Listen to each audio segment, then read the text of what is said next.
السلام علیکم ورحمۃ اللہ وبرکاتہ۔ الحمد للہ رب العالمین، والصلاة والسلام على اشرف الانبیاء والمرسلین، نبینا محمد وعلى آلہ واصحابہ اجمعین، وعلى من تبعهم بإحسان إلى يوم الدین۔ وقال اللہ عز وجل: فاستقم كما أمرت۔ وقال تعالى أيضا: إن الذين قالوا ربنا الله ثم استقاموا تتنزل عليهم الملائكة ألا تخافوا ولا تحزنوا وأبشروا بالجنة التي كنتم توعدون۔ معزز علماء کرام، بزرگوں، نوجوانوں، پردہ نشین خواتین اسلام، میں جس عنوان کے تحت آپ کے سامنے کچھ باتیں رکھنے کی کوشش کروں گا وہ یہ ہے کہ دین میں استقامت۔ سب سے پہلی جو بات ہے کہ استقامت اللہ تعالیٰ مجھے بھی حکم دیتے ہیں، آپ کو بھی حکم دیتے ہیں۔ فاستقم کما امرت، اللہ کا کہنا ہے کہ اے نبی تم استقامت کے ساتھ پوری زندگی جم جاؤ۔ اللہ تعالیٰ آپ سے بھی کہتے ہیں، ہر مرد سے اللہ تعالیٰ کہتے ہیں کہ تم پوری زندگی استقامت کے ساتھ اس دین میں جم جاؤ۔ ہر عورت سے اللہ تعالیٰ کہتے ہیں کہ پوری زندگی تم استقامت کے ساتھ اس دین میں جم جاؤ۔ لیکن سوال ہے، استقامت کسے بولتی؟ ہم سنتے ہیں نا ہمیشہ استقامت استقامت، کسے بولتے ہیں استقامت؟ ابو بکر رضی اللہ عنہ کہتے ہیں کہ لم یشرک باللہ شیئا، شرک نہیں کرنا ہے، تعویذ نہیں، نہ ہی یہ عقیدہ کہ محمد صلی اللہ علیہ وسلم غیب جانتے، یعنی کہ اگر کوئی تعویذ لگاتا ہے تو وہ استقامت پر نہیں ہے۔ اگر کوئی یہ عقیدہ رکھتا ہے کہ آپ صلی اللہ علیہ وسلم غیب جانتے ہیں، وہ استقامت پر نہیں ہے۔ یعنی کہ استقامت کا پہلا مطلب یہ ہے کہ شرک نہیں کرنا ہے۔ کب تک نہیں کرنا ہے؟ حدیث میں آتا ہے کہ وَإِن قُتِلْتَ أَوْ حُرِّقْتَ، اگر تم کو قتل کر دیا جائے، پیس پیس کر دیا جائے، تمہارے ٹکڑے ٹکڑے کر دیا جائے، تب بھی تم شرک نہیں کرنا ہے۔ اگر تم کو جلا دیا بھی جائے لیکن تم شرک نہیں کرنا، یہ ہے شرک۔ انسان شرک سے بچے، یعنی کہ استقامت کا جو معنی ہے پوری زندگی کس پہ رہنا ہے؟ مجھے اور آپ کو توحید پہ رہنا ہے، اسے بولتے ہیں کہ استقامت۔ تو استقامت کا جو پہلا مطلب معلوم ہو کہ توحید پر رہنا۔ استقامت اس کا ایک اور جو معنی ہے کہ ان تستقیم الامر والنہی، پوری زندگی قرآن حدیث کے مطابق زندگی گزارنا، اسے بولتے ہیں کہ استقامت۔ نبی نے جو کہا اس پر عمل کرنے کو استقامت، نبی نے جس سے روکا اس سے رکنے کو استقامت بولتی۔ استقامت کا دوسرا جو معنی ہے، آپ صلی اللہ علیہ وسلم نے کہا ہماری زندگی میں کوئی مسئلہ آتا ہے ہم بولیں گے کہ ہاں بھائی نبی نے کہا، ہم مانیں گے اس کو۔ پوری زندگی استقامت کے ساتھ اس دین میں جمع ہونا ہے، پوری زندگی قرآن حدیث کے مطابق زندگی گزارنا ہے، صحیح عقیدہ کے ساتھ پوری زندگی قرآن حدیث کے مطابق زندگی گزارنے کو استقامت بولتے ہیں۔ لیکن کیوں استقامت ضروری ہے؟ لیکن سوال، استقامت کیوں ضروری ہے؟ کیوں ہم پوری زندگی دین پہ جم جانا ہے؟ کیوں ہم پوری زندگی نبی کی اطاعت کرنا ہے؟ کیونکہ شیطان کا جو وعدہ ہے، جو اللہ سے اس نے وعدہ کیا تھا، کیا کیا تھا؟ لَأَحْتَنِكَنَّ ذُرِّيَّتَهُ، شیطان نے کہا کہ میں امت مسلمہ کو گمراہ کروں گا۔ یہ شیطان کا وعدہ ہے، شیطان گمراہ کرے گا، لیکن آپ کو صحیح پلیٹ فارم پہ آنا، یہ ہے استقامت۔ شیطان کس طرح گمراہ کرتا ہے معلوم ہے؟ لَأَحْتَنِكَنَّ کی تفسیر آپ پڑھیں گے، جیسا کہ عید الاضحیٰ کا موقع ہے، بکرا ہم کیا کرتے ہیں؟ رسی ڈال کے کھینچتے ہیں، ہم لوگ اس کے گلے میں رسی ڈال کے، اس کے سر میں رسی ڈال کے ہم کھینچتے ہیں۔ شیطان اس طرح تم کو اپنی جال میں کھینچتا ہے، اس طرح لَأَحْتَنِكَنَّ ذُرِّيَّتَهُ، جس طرح اصل تفسیر اونٹ کو اس کے لوہا ڈال کے، اس کے فیس میں لوہا ڈال کے کھینچا جاتا ہے، اس طرح شیطان تم کو اپنے جال میں پھنساتا ہے، کھینچتا ہے شیطان تاکہ تم گمراہ ہو جائیں۔ بلکہ حدیث میں آتا ہے کہ ان الشیطان قعد لابن آدم بأطرفه، ہمارے جو راستے پہ ہم چلتے ہیں نا، ہماری گلیوں میں شیطان بیٹھا رہتا ہے تاکہ لوگوں کو استقامت سے ہٹائے۔ ہمارے گھروں میں شیطان بیٹھا رہتا ہے تاکہ ہم لوگوں کو استقامت سے دور کرے، دین سے دور کرے۔ بلکہ شیطان صرف ہماری گلیوں میں نہیں، ہماری رگ رگ میں شیطان ہے. ان الشیطان یجری من الانسان مجرى الدم. رگ میں کیا دوڑتا ہے؟ خون دوڑتا ہے نا. حدیث میں آتا ہے کہ شیطان بھی دوڑتا ہے، شیطان بھی دوڑتا ہے. یعنی کہ استقامت کیوں ضروری ہے؟ کیونکہ شیطان ہم کو دین سے دور کرنا چاہتا ہے.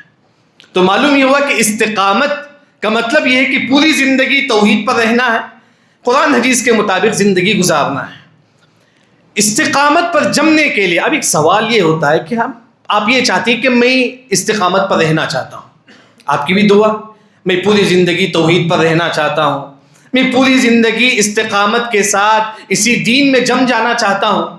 ہر انسان کی خواہش ہے. کیا کرنا ہے بھائی؟ ہم پوری زندگی دین پر جمنا چاہتے ہیں. مجھے اور آپ کو کیا کرنا ہے؟ سب سے پہلی چیز دعا ہے. یاد رکھیں، دعا ہے. سورہ فاتحہ میں کون سی دعا ہے؟ ہم استقامت کے لیے دعا مانگتے ہیں. کون سی ہو؟ اہدنا صراط المستقیم. اللہ ہم کو پوری زندگی توحید پر، استقامت پر ثابت قدم دے. بار بار ہم لوگ پڑھتے ہیں، دیکھیں پانچوں نماز میں ہم لوگ پڑھتے ہیں جبکہ ہم توحید پرست ہیں، پھر بھی ہم لوگ پڑھتے ہیں اے اللہ مجھے پوری زندگی استقامت کے ساتھ اس دین میں جما دے. کیوں پڑھتے ہیں؟ تاکہ مرتے دم تک اللہ مجھے اور آپ کو توحید پر ثابت قدم رکھے.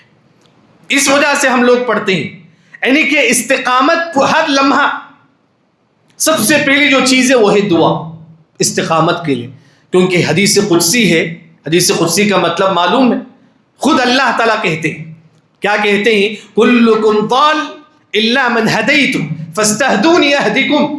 ہر انسان گمراہ ہے، ہر انسان گمراہ ہے، لیکن وہی انسان ہدایت پر ہے جس کو اللہ ہدایت دے.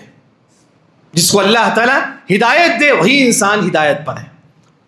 استقامت کے لیے، اسی دین پر جم جانے کے لیے سب سے پہلے ہم دعا کریں گے. وہ کون سی دعا ہے؟ اہدنا الصراط المستقیم.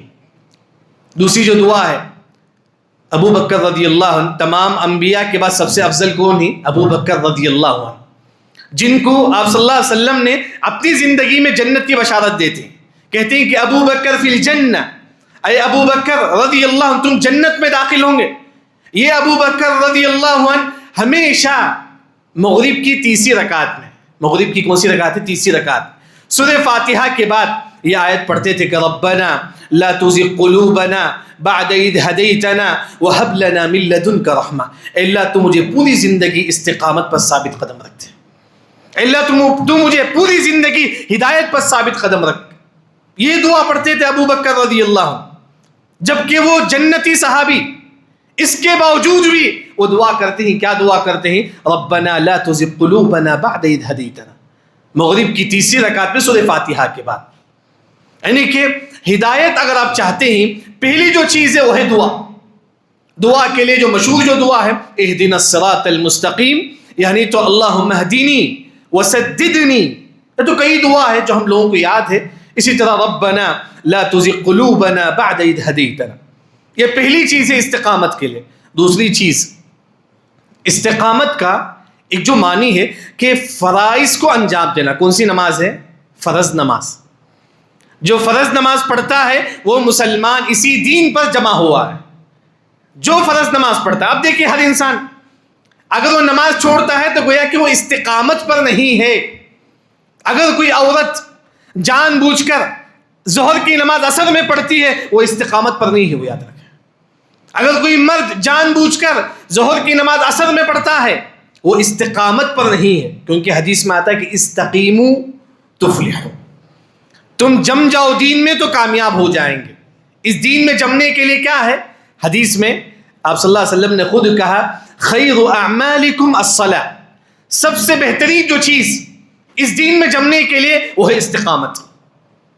نماز پڑھنا ہے. یاد رکھیں اگر آپ استقامت چاہتی ہیں تو نماز پڑھو. آپ یہ چاہتی کہ میں دین میں جو نا پوری طریقے سے جم جانا چاہتا ہوں، میں کٹر مسلمان بننا چاہتا ہوں، تو توحید کے بعد سب سے پہلی جو چیز ہے وہی نماز. اسی وجہ سے عبداللہ بن مسعود رضی اللہ عنہ نے کہا لا حظ فی الاسلام لمن ترک الصلاۃ. اس مسلمان کا اس دین میں کوئی حصہ نہیں جو نماز نہیں پڑھتا ہے. اگر آپ نماز نہیں پڑھیں گے تو اس دین میں کوئی حصہ نہیں ہے، کوئی حصہ، بلکہ اس روئے زمین میں جینے کا حق نہیں جو بے نمازی.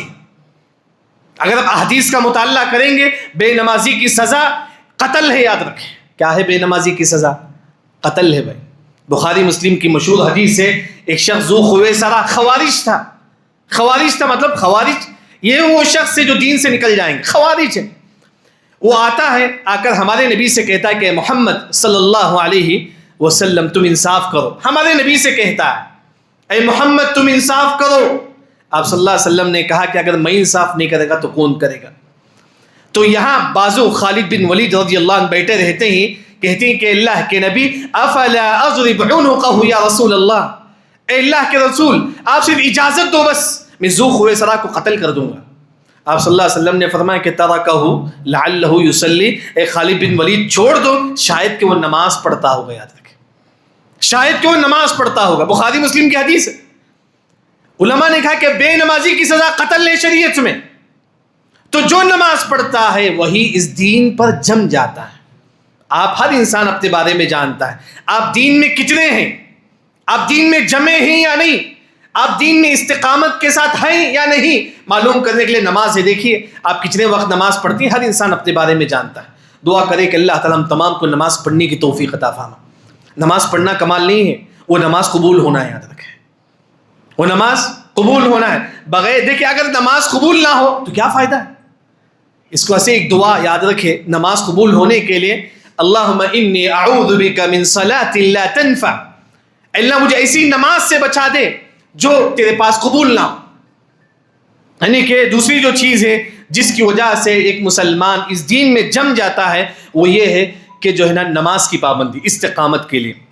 تیسری جو چیز ہے، اگر آپ استقامت چاہتے ہیں، اسی دین میں جم جانا چاہتے ہیں، تو جو آپ کے خلاف جو بات ہوتی ہے نا اس پر صبر کرو. خاص طور پر طلاق خلا میں آپ دیکھیں گے طلاق خلا ہوتا ہے، یہاں بیوی گھر، یہاں ساس گھر والے یہاں آپس میں ایک دوسرے کو ملامت کرتے ہیں، انہیں ویسا کری انہیں ویسا کریا. دیکھیں گے طلاق خلا کے بعد دونوں آپس میں لڑائی جھگڑا ہوتا ہے. اگر آپ استقامت چاہتے ہیں، آپ کے خلاف جو بات ہوتا ہے اس پر صبر کرو. آپ یہ ہے استقامت. لوگ آپ کو بولیں گے، گالیاں دیں گے، لوگ آپ کو برا بلا کہیں گے، اگر آپ اس پر جم جائیں گے کچھ نہیں بولیں گے، صبر کریں گے، سمجھو کہ آپ اس دین میں استقامت کے ساتھ جمے ہوئے. ہمارے نبی کو کیا نہیں کہا؟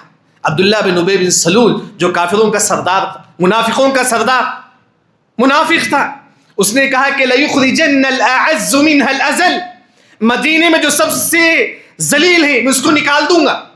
وہ اپنے آپ کو عزت دار بولتا تھا، نبی کو نعوذ باللہ ذلیل بولتا تھا. یہ منافق اپنے آپ کو عزت دار، نبی کو ذلیل بولتا تھا، لیکن آپ صلی اللہ علیہ وسلم نے معاف کر دیا، چھوڑ دو. یعنی کہ اگر آپ اس دین میں جم جانا چاہتے ہیں، آپ کے خلاف اگر کوئی بولتا ہے نا آپ صبر کرو. یاد رکھو طلاق کے بعد، خلا کے بعد، یہاں عورت گھر والے یہاں مرد آپس میں ایک دوسرے کو لڑائی جھگڑا ہوتا ہے، صبر کرو. وہی تو اللہ نے کہا وَتَوَاصَوْا بِالصَّبْرِ، صبر کریں گے تو کامیاب ہو جائیں گے. استقامت کے لیے جو تیسری جو چیز ہے، آپ کے خلاف جو باتیں ہوتی ہیں اگر آپ اس پر صبر کریں گے سمجھو کہ آپ اس دین میں جمے ہوئے. چوتھی جو چیز ہے استقامت کے لیے وہ یہ ہے کہ مفسرین نے کہا استقاموا سرا کما استقاموا جہرا. ہمارا ظاہر تو بڑا نیک ہوتا ہے، ہم نماز پڑھتے ہیں، پہلے صف میں آتے ہیں، نماز پڑھتے ہیں، لوگوں کے سامنے اتنا نیک نظر آتے ہیں الحمدللہ، لیکن ہمارا باطن بھی نیک ہونا چاہیے. اسے بولتے ہیں کہ استقامت. صرف ظاہر نہیں، ظاہر میں آئے نماز پڑھ لے لیکن باطن کتنا غلیظ، کتنا گندا ہے ہمارا باطن. اسی وجہ سے آپ صلی اللہ علیہ وسلم نے فرمایا ان اخوف ما اخاف علیکم الشہوۃ الخفیہ. سب سے زیادہ ڈر ہمارے نبی صلی اللہ علیہ وسلم کو کسی چیز سے ہوتا تھا وہ چھپی ہوئی گناہ تھا، چھپی ہوئی شہوت. کیا ہے بھائی چھپی ہوئی شہوت؟ انسان ظاہر میں نیک، اندر سے پورا برا ہے، اندر سے پورا گندا ہے. انسان اپنے اندر کو نیک کرے، اپنا دل کو پاک کرے. یہی حدیث میں ہے کہ اذا صلحت صلح الجسد كله واذا فسدت فسد الجسد كله. اگر یہ دل بگڑ جائے گا تو انسان پورا بگڑ جائے گا، اگر یہ دل درست ہے تو انسان صحیح رہے گا. یاد رکھیں ہمارا ظاہر سے بڑھ کر ہم ہمارے دلوں کو پاک کریں، ہمارے دلوں کو. اسی وجہ سے آپ صلی اللہ علیہ وسلم نے کہا ان اللہ لا ينظر الى صورکم ولكن ينظر الى قلوبکم. اللہ تمہارے اس فیس کو اللہ تعالیٰ نہیں دیکھتا، تمہارے کپڑے کو اللہ نہیں دیکھتا، تمہارے جسم کو نہیں، تمہارے دلوں کو اللہ تعالیٰ دیکھتا ہے. اس دل کو پاک کرو، اس دل کو پاک کرو. اس دل کو پاک کرنے کے لیے کیا کرنا ہے بھائی؟ کیا کرنا ہے؟ قرآن کی تلاوت سمجھ کر یاد رکھیں. قرآن کی تلاوت وہ بھی سمجھ کر. عثمان رضی اللہ عنہ نے کہا کہ واللہ لو طہرت قلوبنا ما شبعت من کلام ربنا. اگر ہمارا دل پاک ہے تو ہمارے دل میں قرآن آئے گا، قرآن سمجھیں گے. اگر ہمارا دل پاک نہیں ہے کبھی ہم قرآن پڑھنے کی اللہ ہم کو توفیق نہیں دے گا. تو یہ ہے استقامت. استقامت کے لیے جس طرح ہمارا ظاہر پاک ہے، ہمارا فیس جس طرح پاک ہے، ہمارا دل کو بھی ہم اس طرح پاک کریں. تو یہ استقامت کے لیے ایک چیز. ایک اور جو چیز، استقامت کا مطلب یہ ہے العمل الی الموت، مرتے دم تک عمل کرنا. یاد رکھ، اسے بولتے ہیں کہ استقامت. مرتے دم تک کیا کرنا ہے؟ نیک کام کرنا ہے توحید کے ساتھ پوری زندگی مرتے دم تک. اگر آپ نیک کام کریں گے تو آپ استقامت ہیں. اچھا، مرتے دم تک نیک کام مجھے اور آپ کو کرنا ہے، مرتے دم تک اسی دین پر جم جانا ہے. کیا کرنا ہے بھائی؟ صدقہ کرنا ہے. آسان عمل ہے، صدقہ کرنا ہے. اللہ نے کہا فَأَمَّا مَنْ أَعْطَى وَاتَّقَى وَصَدَّقَ بِالْحُسْنَى فَسَنُيَسِّرُهُ لِلْيُسْرَى. اللہ نے سب سے پہلے صدقے کا ذکر کیا. مفسرین نے کہا کہ جو مسلمان صدقہ کرے گا فَسَنُيَسِّرُهُ لِلْيُسْرَى، اللہ اس کے لیے نیکی کا راستہ آسان کر دیں گے، اطاعت کا راستہ آسان کر دیں گے، اس کے لیے سچائی کا راستہ اللہ آسان کر دیں گے. اس کے لیے نفل نماز بڑی آسانی سے پڑھے گا. آج کتنے لوگ نفل نماز پڑھتے ہیں؟ کیوں بھائی؟ ہم صدقہ نہیں کرتے. صدقہ ہے جو آپ کو اطاعت کے لیے لے کر آتا ہے، اطاعت سے قریب کرتا ہے، آپ کو نیک بناتا ہے. تو یعنی کہ انسان نیک بننے کے لیے، استقامت پر جم جانے کے لیے وہ ہے کہ صدقہ. 1 روپے بھی کرو صدقہ ہے. الذین ينفقون فی السراء والضراء. آپ غریب ہیں، نہیں کما رہے ہیں، آپ کے پاس پیسہ نہیں ہے، 10 روپے یہ بھی صدقہ کرو، یہ بھی صدقہ ہے. اگر آپ مالدار ہیں تب بھی صدقہ کرو.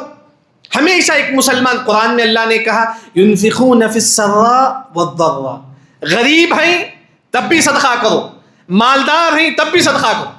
تب یہ مسلمان جنت میں داخل ہوگا. اس کے لیے ہم نیکی کا راستہ آسان کر دیں گے. یہی صدقہ ہے جس خدا سے اللہ تعالی ہم کو پوری زندگی استقامت کے ساتھ جمنے کی توفیق دیتا ہے. اسی طرح استقامت کئی چیزیں ہیں، جیسا کہ میں نے آپ کے سامنے کچھ چیزیں آپ کے سامنے ذکر کیا. ایک اور جو چیز استقامت کے ساتھ جمنے کے لیے اللہ نے قرآن میں کہا کہ کُلًا نَقُصُّ عَلَيْكَ مِنْ أَنْبَاءِ الرُّسُلِ مَا نُثَبِّتُ بِهِ فُؤَادَكَ. اللہ نے کہا اے محمد صلی اللہ علیہ وسلم، ہم تمہارے پاس نبیوں کا قصہ بیان کرتے ہیں، نبی کا قصہ، رسولوں کا قصہ بیان کرتے ہیں. کیوں بیان کرتے ہیں؟ لِنُثَبِّتَ بِهِ فُؤَادَكَ، تاکہ آپ صلی اللہ علیہ وسلم اس دین پر جم جائیں. یہ قصہ دیکھیں کیا مطلب ہے. ہماری زندگی میں پریشانی آتی ہے، ایسے وقت ہم نبیوں کا قصہ سنیں. نبیوں کو کس طرح تکلیف ہوتا تھا نا، ہم کو تو اتنا تکلیف تو نہیں ہے نا. اسماعیل بن حزقیل نبی تھے. وَاذْكُرْ فِي الْكِتَابِ إِسْمَاعِيلَ إِنَّهُ كَانَ صِدِّيقًا نَبِيًّا. مفسرین نے کہا کہ اسماعیل بن حزقیل ایک نبی تھے. لوگوں نے ان کے سر کے چمڑے کو چھیل کر پورا پھاڑ دیا تھا. چمڑا، سر کا پورا چمڑا پھاڑ دیا تھا، یہاں تک ان کی روح نکل گئی. یعنی کہ نبیوں کا قصہ پڑھیں گے تو آپ کی جو تکلیف ہے وہ ہلکی نظر آئے گی. اس سے آپ کو جو تکلیف آتی ہے اس پر آپ صبر کریں گے. یاد رکھیں، آپ کو جو مصیبت آتی ہے، آپ یہ سمجھو کہ انبیاء کو کتنی تکلیف آئے تھے. حبیب النجار جو سورہ یاسین میں واقعہ ذکر ہے، لوگوں نے ان کو پاؤں سے کچل کر مار دیا تھا. ہماری تکلیف تو اتنی تکلیف تو نہیں ہے نا، ہماری مصیبت تو ویسی مصیبت تو نہیں ہے. یعنی کہ زکریا علیہ السلام کو آنے سے 2 ادا کر دیا گیا تھا. یعنی کہ اللہ نے کہا کہ اے نبی تم قصے پڑھیں گے نبی کے تو اس سے اللہ تعالیٰ آپ کو استقامت دے گا. مصیبت کے وقت انسان مصیبت کے وقت سوچے چھوڑے نبیوں کے ساتھ ایسا ہوا تھا، میرے ساتھ تو ایسا نہیں ہوا. تو ایسے وقت انسان کو سکون و اطمینان ملتا ہے. یعنی کہ آج کے درس کا جو خلاصہ ہے کہ ایک مسلمان استقامت کے ساتھ جم جانا چاہیے. سب سے پہلی جو چیز ہے، استقامت کا مطلب یہ ہے ہم شرک نہیں کریں گے. اسے بولتے ہیں کہ استقامت. اگر کوئی شرک کرتا ہے، تعویذ پہنتا ہے، وہ دین میں جمع ہوا نہیں ہے، وہ استقامت کے ساتھ اس دین میں نہیں ہے. استقامت کا معنی نبی نے جو کہا اس پر عمل کرنا ہے. نبی نے کسی چیز سے مجھے اور آپ کو روکا ہے، اس سے رک جانا ہے. یہ ہے استقامت. اس کو بولتے ہیں کہ استقامت. اور استقامت کیوں ضروری ہے؟ کیونکہ شیطان ہمیشہ یہ چاہتا ہے انسان کو گمراہ کرے. یہ شیطان کا ہی چاہے. من شر النفاثات ومن الخناس. تو مفسرین نے کہا شیطان دیکھتے رہتا ہے کہ کب انسان تھوڑا دین سے دور ہوتا نا وسوسہ ڈالتا ہے اس کے دل میں وسوسہ ڈالتا ہے. یعنی کہ شیطان ہمیشہ یہ چاہتا ہے ایک مسلمان کو گمراہ کرے. اس گمراہی سے بچنے کے لیے ہر مسلمان غلطی ہوتا ہے توبہ کرو. اسی وجہ سے اللہ نے کہا فاستقیموا الیہ واستغفروا.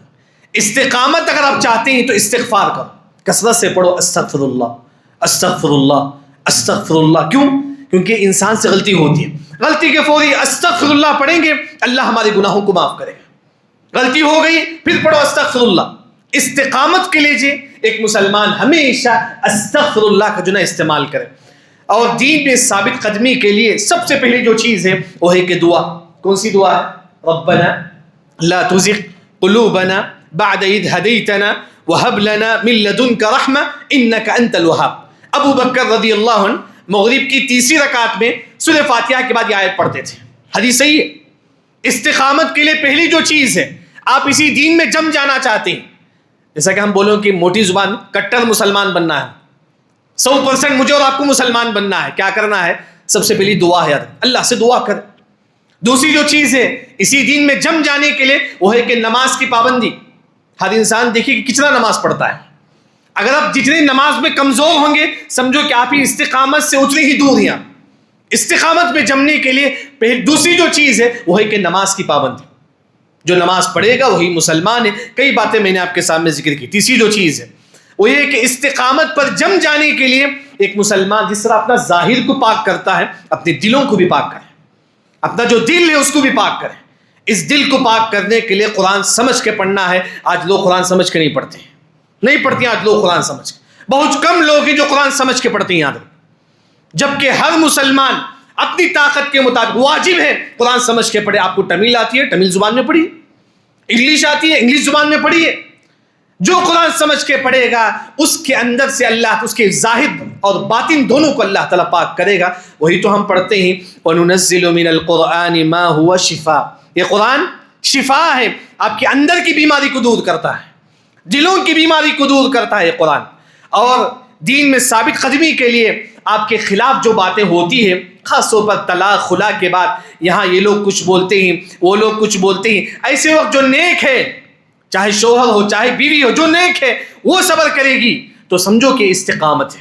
نبی کے خلاف بھی بات ہوتی تھی, نبی کے خلاف بات بولتے تھے لوگ, لیکن آپ نے صبر کیا. یہ ہے استقامت.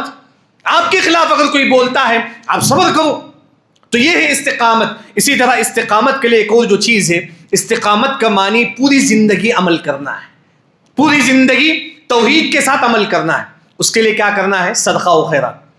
جیسا کہ اللہ نے کہا جو صدقہ کرے گا ہم اس کے لیے نیکی کا راستہ آسان کر دیں گے.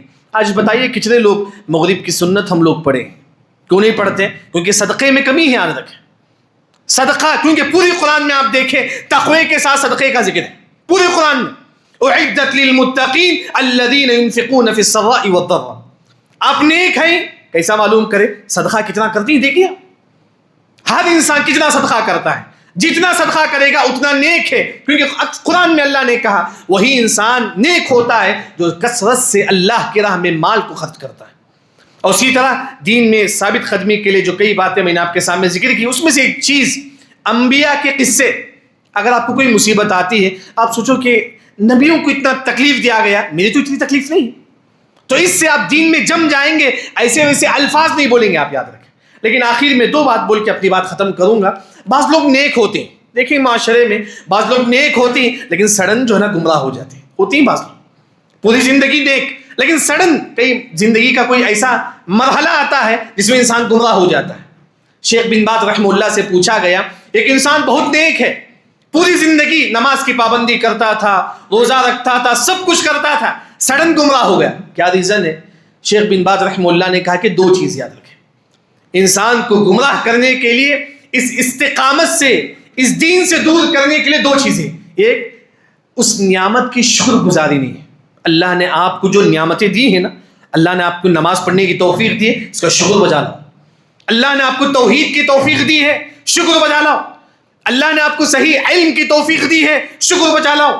جو نیکی کی اللہ نے آپ کو توفیق دی ہے، اگر آپ اس میں شکر بجا لائیں گے الحمدللہ، کیونکہ عربی زبان کا مشہور شعر ہے الشکر قص جناح النعم، پرندہ جب تک آپ کے پاس ہوتا ہے، جب تک آپ اسے کھانا پانی ڈالیں گے، تو پرندہ اگر آپ کھانا پانی نہیں ڈالیں گے تو کیا ہوتا ہے؟ پرندہ اڑ کے چل جاتا ہے۔ یہ شکر بھی ایک پرندے کی طرح ہے، جب تک آپ شکر گزار بنیں گے یہ نعمت آپ کے پاس ہوگی۔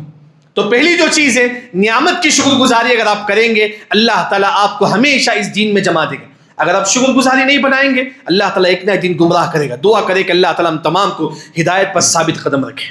دوسری جو چیز ہے وہ یہ ہے کہ دوسروں کو بولنا کہ یہ گنہگار ہے، انہیں سگریٹ پینے والا، انہیں شرابی، انہیں بے نمازی، دوسروں کو حقیر سمجھنا۔